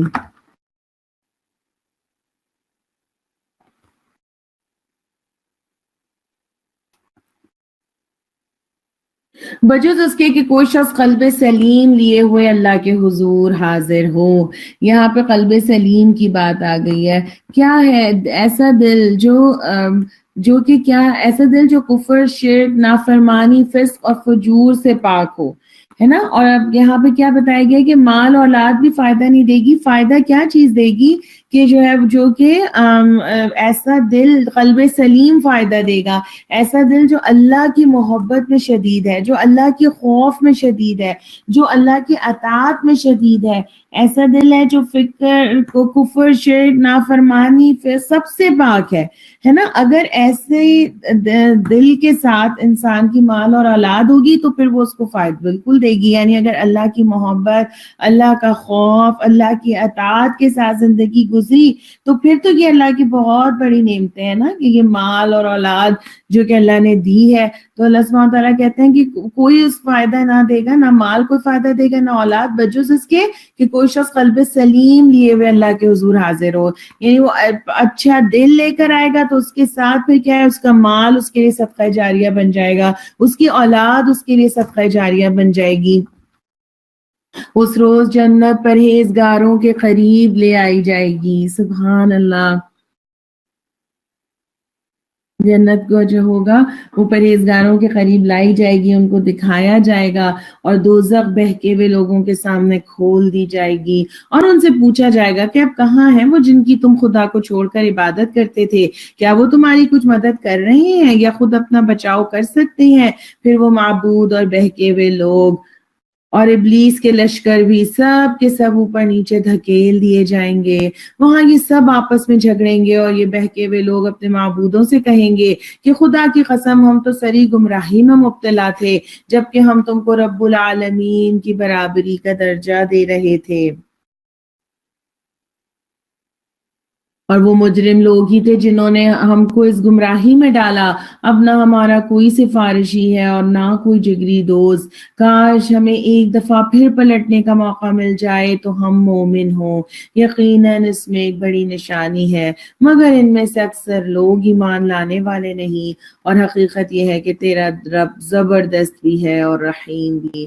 دیکھیے یہاں کیا بتایا گیا ہے کہ پھر وہی قیامت کی کچھ حسرتیں ہیں نا کہ جس کا ذکر یہاں ہو رہا ہے کہ اور کیا ہے کہ انسان کہے گا کاش مجھے ایک بار پلٹنے کا موقع مل جائے تو پھر میں مومن بن جاؤں گا، پھر میں اللہ کے بتائے ہوئے طریقوں کے مطابق زندگی گزاروں گا، پھر میں ایمان لانے والا بنوں گا. لیکن اب کیا فائدہ، اب تو دیر ہو چکی ہے نا. تو یہی چیز یہ کیا ہے، یہ حسرتیں ہیں. اور اس سے الحمدللہ میں تو اس بات پر اللہ کا ہم جتنا بھی شکر ادا کریں وہ کم ہے. میں اس بات سوچ رہی تھی کہ اللہ تعالیٰ نے ہمیں آج ہماری زندگی میں اس دن کا نقشہ کھینچ دیا ہے نا کہ اس دن کس طرح کی حسرتیں ہیں. اور ابھی بھی مہلت ہے، موقع ہے کہ ہم ان حسرتوں سے بچنے کے لیے کام کر سکتے ہیں. قوم نوح نے رسولوں کو جھٹلایا. یاد کرو جب ان کے بھائی نوح نے ان سے کہا تھا کیا تم ڈرتے نہیں ہو. دیکھیے دعویٰ کا ابلاغ کا پہلا پوائنٹ ہے یہ کہ کیا تم ڈرتے نہیں ہو. پہلا نقطہ کہ کسی کی سوچ کو جو ہے وہ بیدار کیا جائے یہ کہہ کر میں تمہارے لیے ایک امانت دار رسول ہوں، لہٰذا تم اللہ سے ڈرو اور میری اطاعت کرو. میں اس کام پر تم سے کسی اجر کا طالب نہیں ہوں، میرا اجر تو رب العالمین کے ذمے ہے، بس تم اللہ سے ڈرو اور بے کھٹکے میری اطاعت کرو. انہوں نے جواب دیا یا ہم تجھے مان لیں حالانکہ تیری پیروی رذیل ترین لوگوں نے اختیار کی. اب دیکھیے بن گئے یعنی اب نوح علیہ السلام کے قوم کے وہ لوگ جو ایمان لے کر آ گئے تھے 950 سال کی محنت میں چند لوگ ایمان لے کر آئے ہیں. اور ہر نبی کے دور میں ہم یہ دیکھتے ہیں کہ جو ایمان لے کر آنے والے ہوتے ہیں وہ یعنی کہ بہت زیادہ کوئی اچھی یعنی امیر عمرہ نہیں ہے بلکہ لوگوں کی نظر میں وہ ایک مڈل کلاس یا لوور مڈل کلاس کے لوگ ہیں. تو وہ کہتے ہیں ہم تجھے کیسے مان لیں حالانکہ تیری پیروی تو یہ لوگ کر رہے ہیں. تو پھر پیچھے جائیے وہ جو ابھی ہم سورہ فرقان میں پڑھ کر آئے ہیں کہ اللہ تعالیٰ نے کہا نا کہ ہم نے ایک کو دوسرے کے لیے فتنہ بنا دیا ہے، ایک انسان کو دوسرے انسانوں کے لیے فتنہ بنایا ہوا ہے. تو یہ وہی چیز ہے نا کہ وہ لوگ جو اکابرین تھے، جو ایلیٹ تھے، ان کے لیے